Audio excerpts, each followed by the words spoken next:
Hello and welcome to an informal and incoherent telling of my YouTube experience thus far. Other videos I've seen of this nature tend to bury the tips, advice, failings, and successes in the narrative by nature. For the sake of anyone who's watching in order to learn about content creation and the process and all that, or for anyone rewatching to remind themselves of my advice, I'll front load it all here. If you just want to know about my experience and not have the mini guide, skip to here. First off, putting a too long didn't watch at the start of a video is a terrible practice. Don't do what I'm doing right now. Second, creation does take something from you. It's work, even if it's a labor of love. Doing it full-time is rough, even though from the outside, it can just look like creators have no schedule. Third, the most taxing part of it all is learning to deal with reception, not even in the form of critique, but in its absence, and learning that things are less in your control than you thought, that this stuff takes support and luck. There isn't really a meritocracy. Fourth, as much as talking and having opinions might be something you have decades of practice with, it's not all that comprises making video essays, and there are a lot of small skills one picks up through practice. In turn, you'll look back at your early stuff as amateur, even if you think it's surprisingly polished out the gate at first. I know I did. Compliments on sounding like I knew what I was doing didn't necessarily go to my head, but they did make me think that my older videos would be evergreen. Fifth, prioritize audio if you can. People can glaze over bad visuals far more than they can smooth out peaking audio or weird pauses. Sixth, if you're looking to grow consistently and need positive feedback, stick to your niche when you've found it. And if you're like me, defiant of niches, then just make what you're interested in, just be aware there are some drawbacks. And ultimate to all of this, it can be a weird and lonely journey going into this kind of job. If you've somehow come here without seeing the real effort-driven video I've made on the subject of platforms and creator culture and monetization and all that, well, here's the link. Now let's do some software tips. There's tons of free software out there for working on videos. Audacity is great for audio mixing, and I have zero competitors in mind. Here's a super simple guide to Audacity. Record your audio and then do 4-ish things to it. 1. Get a noise profile by selecting a chunk where you're not talking, then select the whole of your audio and apply the profile. This filters out background noise. 2. Apply a filter curve. Prior to that, get a filter curve that fits your voice. It doesn't have to fit like a glove, just a rough shape, like for a higher or lower pitch. I'm sure there's a guide somewhere for that. 3. Apply a compressor, and 4. Apply normalize. And that's it. That's all I do to take my audio from... Let's do an exercise in theorycraft to where my audio pretty reliably is now. It's not the most vast of changes, but I can hear it, and I just use earbuds, not even fancy headphones. I mention it here because it's one of the biggest things I wish I'd grasped when I started. I make my thumbnails and graphics using GIMP, which is, I'm gonna call it an image editing suite that tries very hard to not be Photoshop. What I mean there is that there's other programs, to my understanding, that have mutually intelligible names for effects and hotkeys, but GIMP is trying to do its own thing, so whenever I talk to people, they're like, oh, use the magic wand select, and I'm like, there's one where there's a wand for an icon, but it's called fuzzy select. And when people try to show me how to do something, they end up clicking a dozen wrong hotkeys before getting what they want. It's probably good practice and advice I don't follow myself, but do as I say, not as I do, to come up with thumbnails prior to a video being totally done. Same for the title. It can be deeply frustrating to try and devise those while everything else is done, holding you back from a release, both in the literal sense and in the cathartic sense of just being done with a project. My first few thumbnails and titles were often brainstormed during the period when the video was rendering and uploading to YouTube, and they weren't often good. For making videos themselves, I use something called HitFilm Express, which has an a la carte system for effects, and that's good and bad, I suppose. If you know what you need, it's cheap, and the license isn't a subscription format, so that's nice. I've heard good things about DaVinci Resolve though, so shop around with free options if you can. Now, as for the experience of being a compelling person with great ideas or whatever, I don't know if I have the right to speak to that, nor is it something I know how to teach, but from my own growth, I've noted that recording with pauses is good for being able to vary the time between statements, and getting that wrong can either make you Shipibo mode or lead to just languishing in every sentence. Try to find a space with some balance. As for ideas on how to present yourself and your work, that's really up to you, and my only advice can be that if you don't want to be yourself, don't pretend who you are presenting is yourself. Be a character and be comfortable with that. It can be good to find your limit for how expressive you are as a person and not over-dramatize your writing in ways you can't deliver on. Rapier wit on paper with a bubbly attitude and personality just don't quite jive, and it feels weird, and I suspect is what people pick up on as forced. That said, it's not cringe to play into what people resonate with. That's just how social interaction is, you know? Speaking of social interaction, you have to decide for yourself earlier than you might think how you want to approach parasociality and what the lines are for you, and be relatively firm in those lines. I'd say don't get weird, but I don't know how helpful that is. Anyway, that's my experience. By the way, the rest of this will be light on the visuals, so maybe there will be some aimless footage from games. IDK, probably not even. I'll decide in post, but just feel safe in knowing visuals aren't a big part of this one. It's podcast mode, basically. When I first started YouTube, I had little sense of how to do much of anything that the process entails. I was inexperienced with audio, video, general media production. I didn't know much beyond what I had heard from YouTubers, offhand comments about tools of the trade like Audacity. I went in, on the technical front, blind. On the ideas front, I was full of things. I knew from the start I wanted to make stuff that included history games. I didn't think of it as a dominating focus, however, from the start, and assumed I'd have contained it to my second video. Let's do a little recap, and then I'll go into talking about what it was like to experience it all. To start, I made my video on DC and the way tipped workers were denied a living wage they voted for. I didn't envision that as my first video ever, but I knew I wanted to start somewhere that wasn't video games. Actually, the reason I went in for that one was that I had a now purged Medium blog where I basically ripped the script from, retooling it in the process. Kinda heavily if I remember right. Anyway, that's what made it the first choice. It was my most punchy and informative Medium post, so I said, yeah, why not? That could be a video. I even considered making more of them into videos, just using my ample backlog of scripts. I did not do that, however. Next up was an attempt at explaining alt history and how games do it and what it means, and kinda bouncing through topics in that, because giving them all space was too much for the already really long video. After that was Dark Souls 2 and poetry. I like that one a fair bit, but I can't exactly call it underloved. It's clunky and niche, and I expected it wouldn't do super great, but it's fun. Then there was the CIA art video, which was fun to make and is something I used to just throw at people as a wild story whenever it came up. Next was the Civ Humankind comparison, which I stand by for the most part. It was neat to dive into HK with a critical lens from the start, but I don't know if everything in that one holds up. Then we have the beginning of a loose series where I wanted to use games to teach people about the way we do history, historiography. Civ and Historiography is a video I've renamed like 5 times and makes some great points, but not the best. I don't want to be too hard on it though, I just feel like it didn't catch people the way I'd hoped. The series was all going to have the concept of focusing on historiography, but I didn't exactly think through the fact that if the first video didn't do well, then most people wouldn't have the ground layer of knowing what historiography is, etc., etc. I don't regret the structure or anything, just mild naivete about the efficacy of playlists and all that. Next was EU4 and Great Men. Then Humankind and Social History, an odd misstep which isn't exactly shoehorned, but more so could have fit better elsewhere, thus the Vicky 2 video. After that, CK3 and Myth, which I stand by even if it sort of feels like a non-point. I think I'll revisit the invention of Arthurian iconography someday.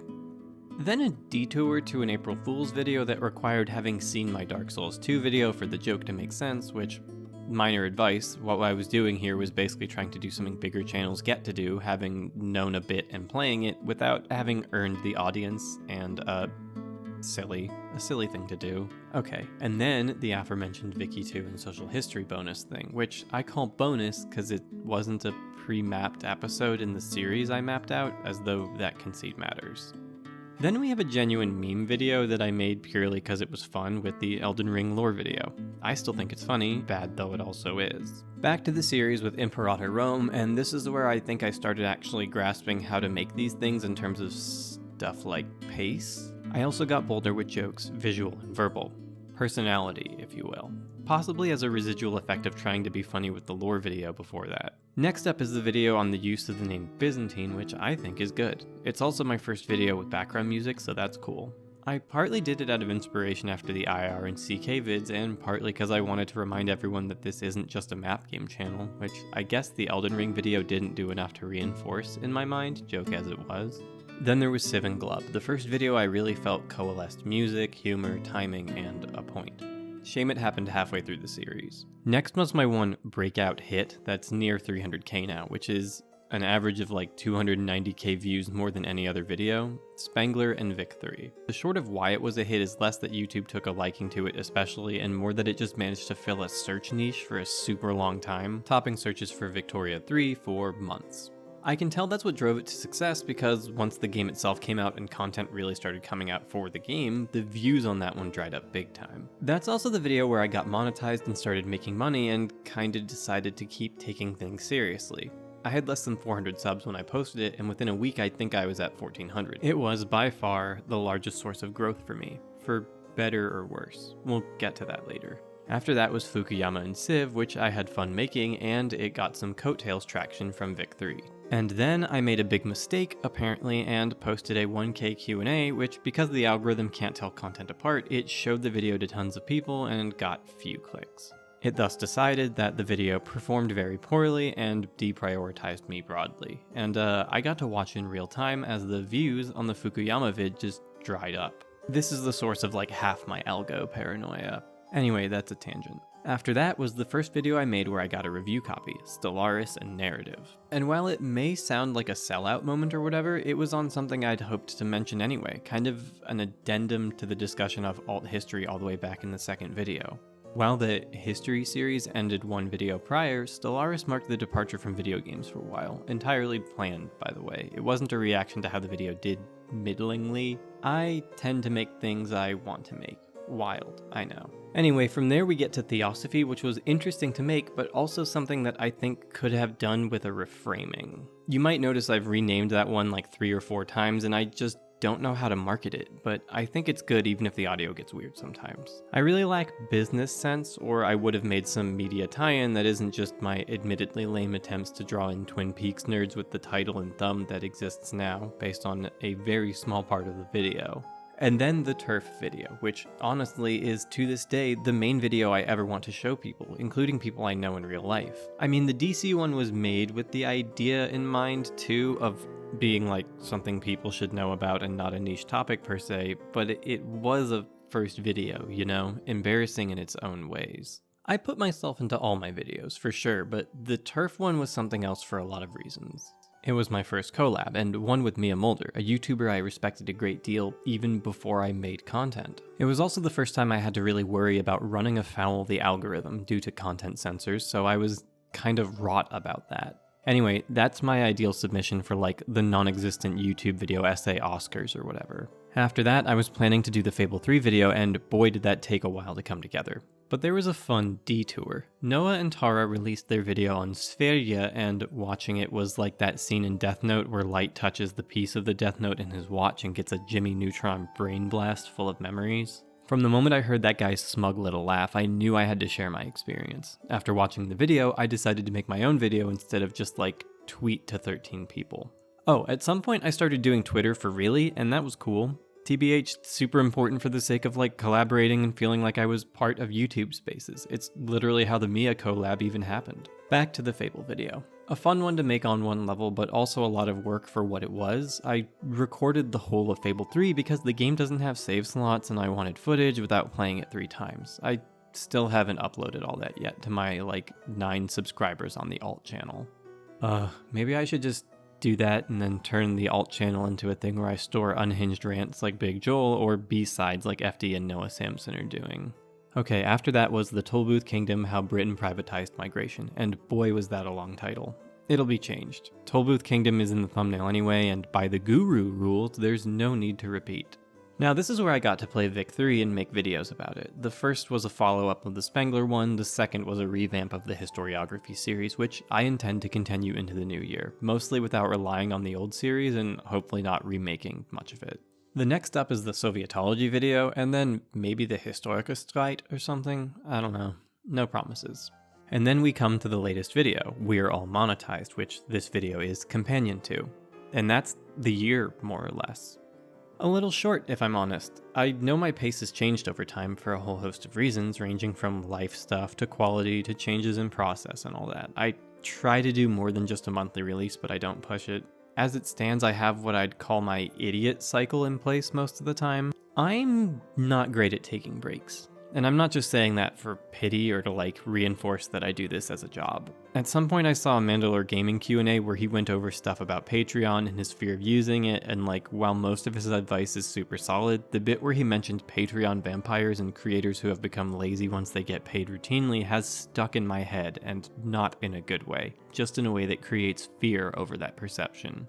Way more of his content is good and inspirational, and I wish that one bit didn't stab my brain like it does. For a bit of his influence, you only have to look to how I started my Fukuyama vid. It was very in his style, you know? With that said, let's move on to another wordy topic, the experience of YouTube, including creators and influences and stuff. Here's the reason for the for better or worse about the successes of the Vic3 Spangler vid. With the Vic3 video doing as well as it did, YouTube locked in my niche. Changing niches isn't done on a video by video basis, normally. To that end, I became Map Game YouTube fare instead of connected to a content sphere where I actually wanted to make connections. No offense to most map gamers there, just I have more than map in my soul. Speaking earnestly, Chill Goblin, who has nothing to do with the map game niche and actually learned of me because I spoke up in a random stream and said I made things, is, in my best guess, as my first real YouTuber Twitter mutual, a gateway to legitimacy in the LeftTube community, #Kingmaker. Now, I won't go through my Twitter mutual accumulation because that's incredibly dorky, but I cherished the sense of networking, that things started kind of working out in terms of notice, the potential for collaboration and recognition, not in a being noticed by senpai kind of way, but I guess being recognized as a YouTuber. Stuff like that is, as I said before, part of the reason I was able to work with Mia Mulder on my turf video at the very least. Subscribers and patrons are, to this day, a surreal thing to even have. Support is surreal to even have. The rise has hardly been meteoric by some explosive growth standards, but when I started, I thought getting monetized in a year sounded like an unlikely goal. Speaking of this support, however, we come back to that very turf video I was so proud to have made with the help of a creator I respected. In truth, I braced for the possibility it would hurt my channel, being both poorly received by the "but I'm here for videos" game crowd, and, in my mind, people on the left who thought I had fumbled a sensitive subject. I was comfortable losing any far-right dorks, and to this day the video is my pinned tweet, both because it's my best and most politically important work in my mind, and because it acts as a filter for those with opinions I cannot share space with.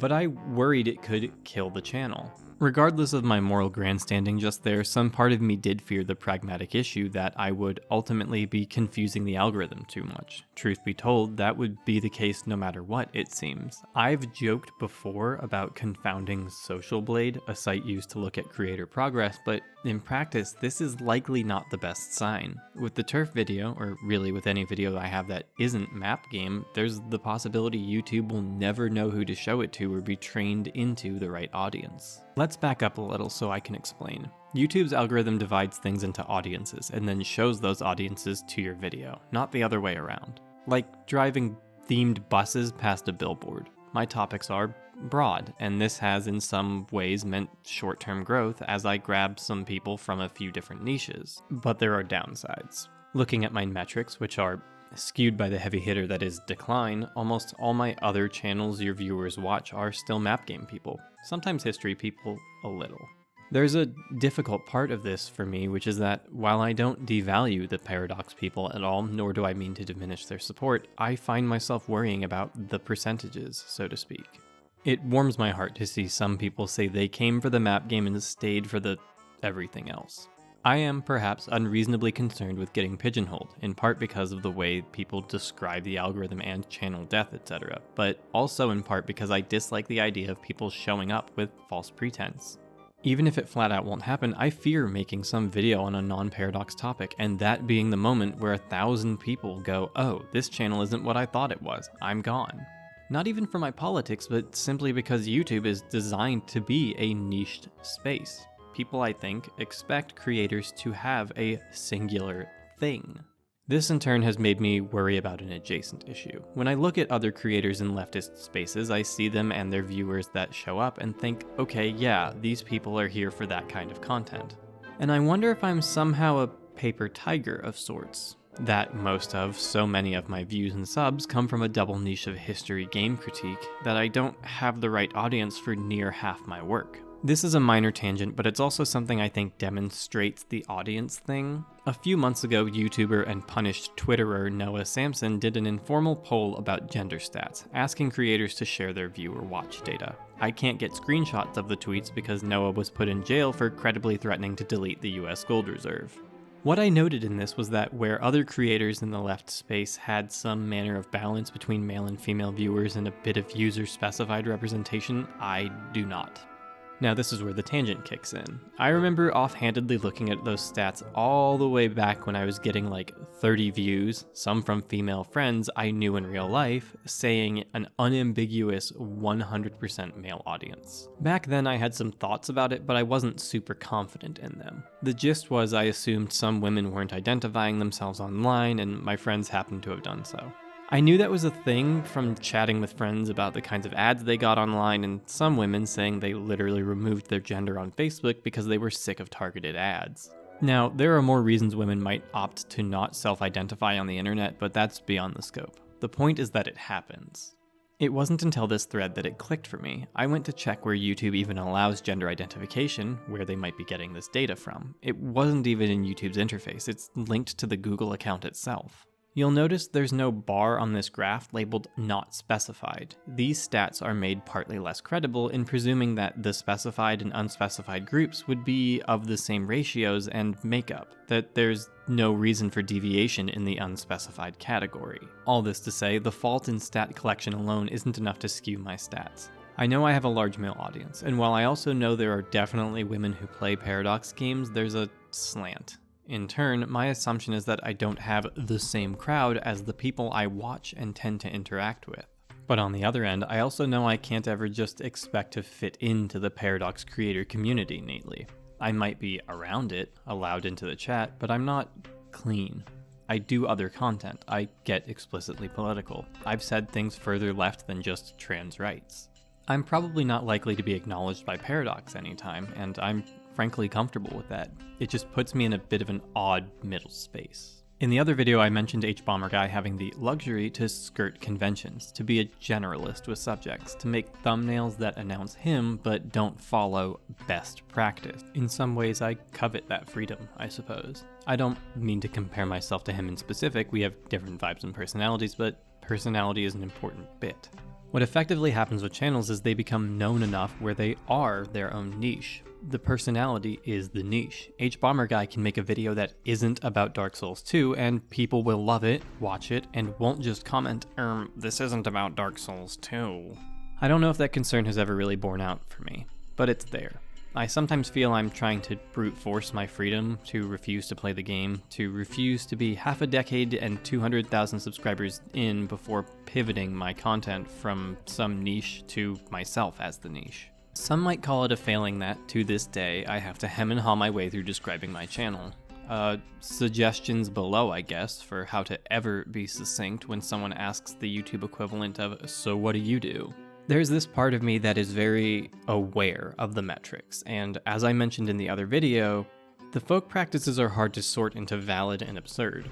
I am, to this day, afraid of releasing side content and that it will kill momentum on everything else. I am, foolishly perhaps, worried by things I can't know. Allegedly, YouTube views every video in its own little space, on its own merit or something.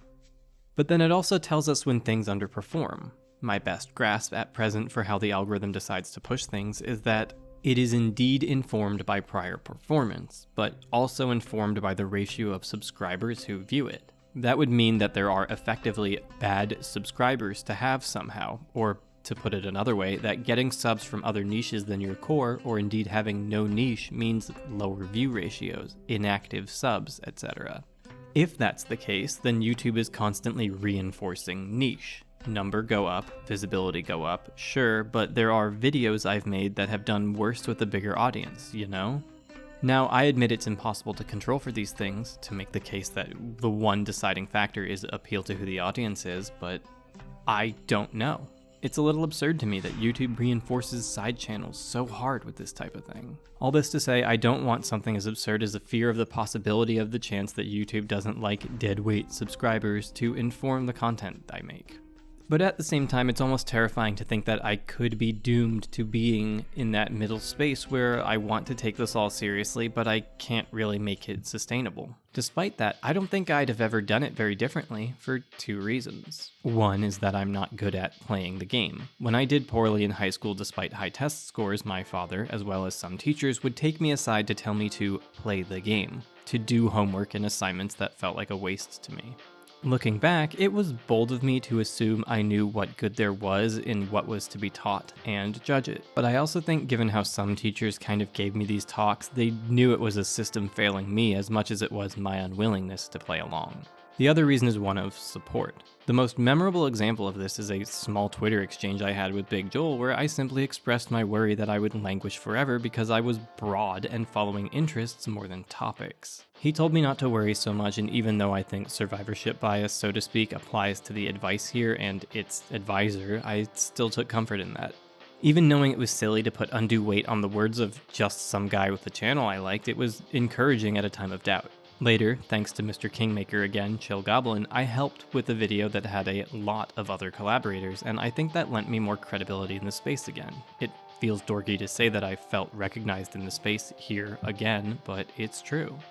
Now mind you, I'm not like chatty best friends with a YouTuber just because we're Twitter mutuals, so like don't assume that from this story, but again, recognition had its own value as a morale boost. When I made a silly bad niche joke video about a guy who eats raw meat after a video by Noah Samson and Tara Mooney reminded me of Meat Guy's existence, I didn't actually expect it to get any acknowledgement from Noah, for example.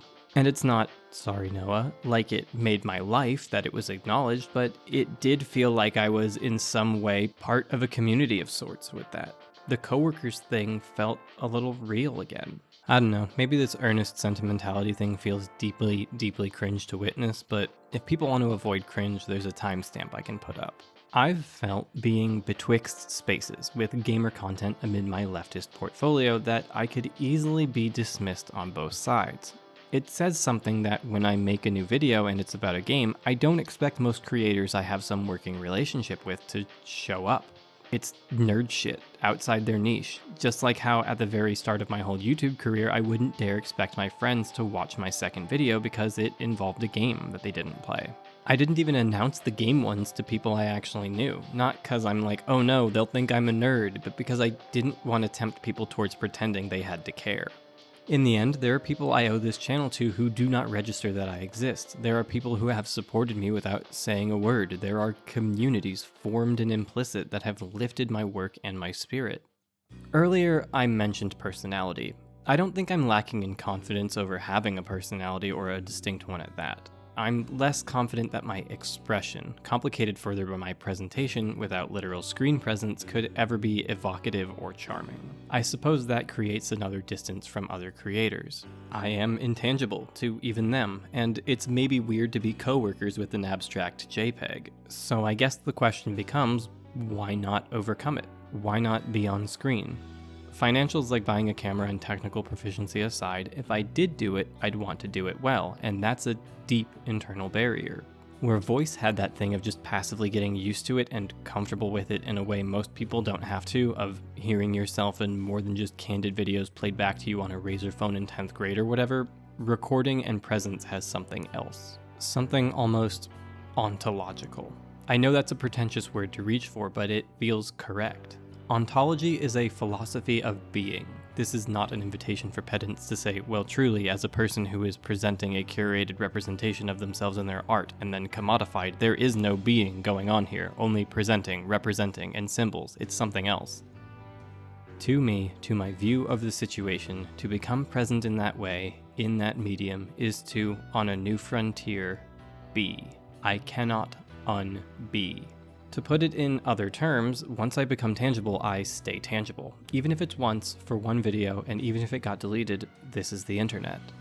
Now, again, this isn't from a position of typical insecurity, it's about doing something that can't be undone, and part of me craves being critiqued in my works on fair ground, my words judged without my presence, my identity, so to speak. Well, that's all for that. It'll probably come up again someday. There's one thing I have to say that might sound like a call out of sorts, and I don't mean it to be. It's also going to be more vulnerability, I suppose, so sorry if you were struggling through the last part.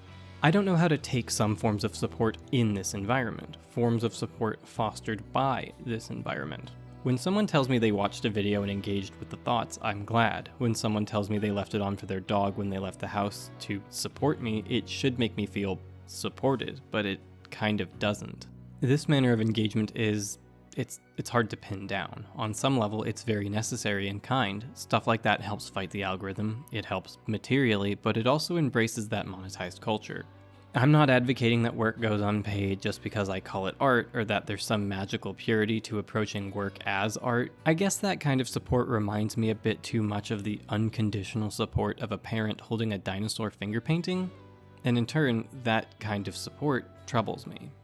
When I first started doing YouTube, before I had any traction whatsoever, the only people who subscribed were personal friends, either by dint of trying to be supportive or because they were literally the only people who knew my channel existed. I remembered being uncomfortable with the fact that they might watch what I made, and not because I was embarrassed of the quality of my work, far from it, and as we'll see when I remake my first video, I was in fact overconfident in my work. Nor was it because of some kind of stage fright.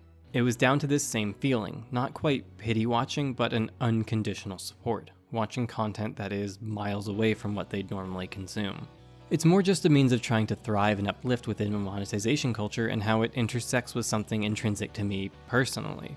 I am attached to authenticity, not in an absolute and puritanical sense, but in the way that I take things like feigned interest very poorly, or I linger on hollow words, let them rattle in my head a bit.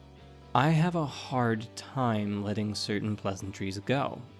And as much as I appreciate support, genuine, earnest, well-intended support in the ways people will say, everyone go watch this video, it's great, be it for me or anyone else, I feel hyper-aware of when it's essentially a pleasantry, or a gesture, not a sentiment, if that makes sense. But that's just one angle, and a personal one at that, diving from my veins into the heart of things. The central issue remains that of production, that of monetization, of how taking a deal of monetary incentive isn't compromising in an ethics way like a bribe would be, it's compromising in the way compromises are. I get to make these works, this art, by working within a monetized culture. If it weren't for this, then only those who could afford idleness could create. In the end, I guess this year-long experiment of sorts was a rousing success. I didn't hit 10K, but that's just an obsession with rounded numbers. My original goal when I started, as I said, was monetization alone, and I blitzed past that by many standards. There are certain anxieties that get to me, and flare up and go away, and that's just how it goes, I suppose. I think people should try and create, and I think people should uplift each other. That said, and I didn't mention this prior, but there's one more candid thought. Just as one ought not to expect the algorithm to randomly pick them up and cast them into relevance, it would be unwise to go into this expecting to just find community and to be uplifted by some known YouTuber you like. I said in the other video that community is the weapon we have, but there's some pragmatic line between mutual aid and uplifting and rescuing the hopefuls, so to speak. It's perhaps a callous way to think, but there isn't really room for everyone to be uplifted at once. Thought Slime can only do so many eyeball zones at a time, and getting upset that you aren't picked for one or that some other creator one likes who has 300k subs doesn't constantly use their platform to promote others is iffy. I don't have my thoughts fully sorted on this, but what I do know is that creators could probably stand to use their community tab a bit more. Having had a few chats on its efficacy, people seem to have gotten positive results from being shared on those. With Twitter going the way it is, this is an effective alternative of a boost. That said, it is wholly unreasonable for mid-sized creators to be expected to spend their time and lend their reputation to the task of showcasing others constantly. This is a job that comes with a Damoclesian sword. Hanging above our head is the naked insecurity of it all, that any video can get struck and just evaporate, that we could organically flop, and that we are subject to public opinion and beholden to the kindness of patrons and strangers and all that. It is both a deeply rewarding experience and one that might never feel truly secure.